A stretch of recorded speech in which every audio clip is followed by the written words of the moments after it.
Good morning, TikTok, YouTube, Instagram. I'm just being stupid, but there was something that was like really pressing on my mind, and that is that what's really crazy about all of this 2025. I think we're like 5 days in, and there's some things like 2024 is literally like being like blown off, dusted off, so that we can move on into the new. It's like a yield or like a merge in, like a fade out into the next thing. And so, just because we're off to a little bit of a rocky, I was about to say rocky. That is that even a word?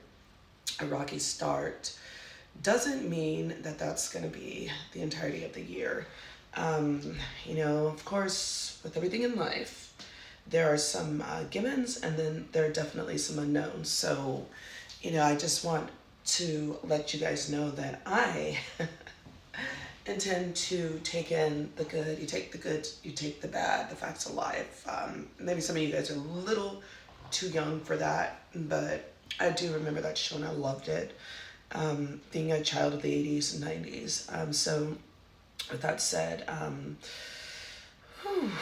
I don't do New Year's resolutions, but I do have intentions towards the new year, and I do things, and I will not speak of those things because I know, as Ephesians 6:12 says, like Satan, Prince of Air, is like you got kind of move in silence because you got forces in the unseen world.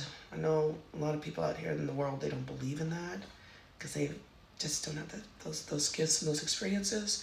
But don't knock it until you've experienced it or you've tried it. I certainly have had my fair share of experiences. Ooh, I need to charge this because I definitely intend on doing some artwork later on when I come back from my day out. But I want you guys to know that you are loved. And even if you aren't a believer, Jesus loves you. And I know that to be true for myself, especially because I experience it. And here are a couple of things I would also like to express. Moving into 2025, I'm going to stop telling people that I'm a prostitute. No, I joke because I have a dark sense of humor. I've never been a prostitute. Like, how are you a prostitute and you ain't got no clients? There's nobody that can be like, hey, so, I mean, but there are some gullible people out there.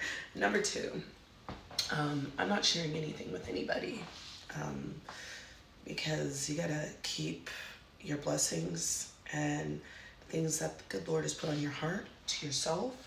So, wisdom has taught me that, a lot of wisdom, because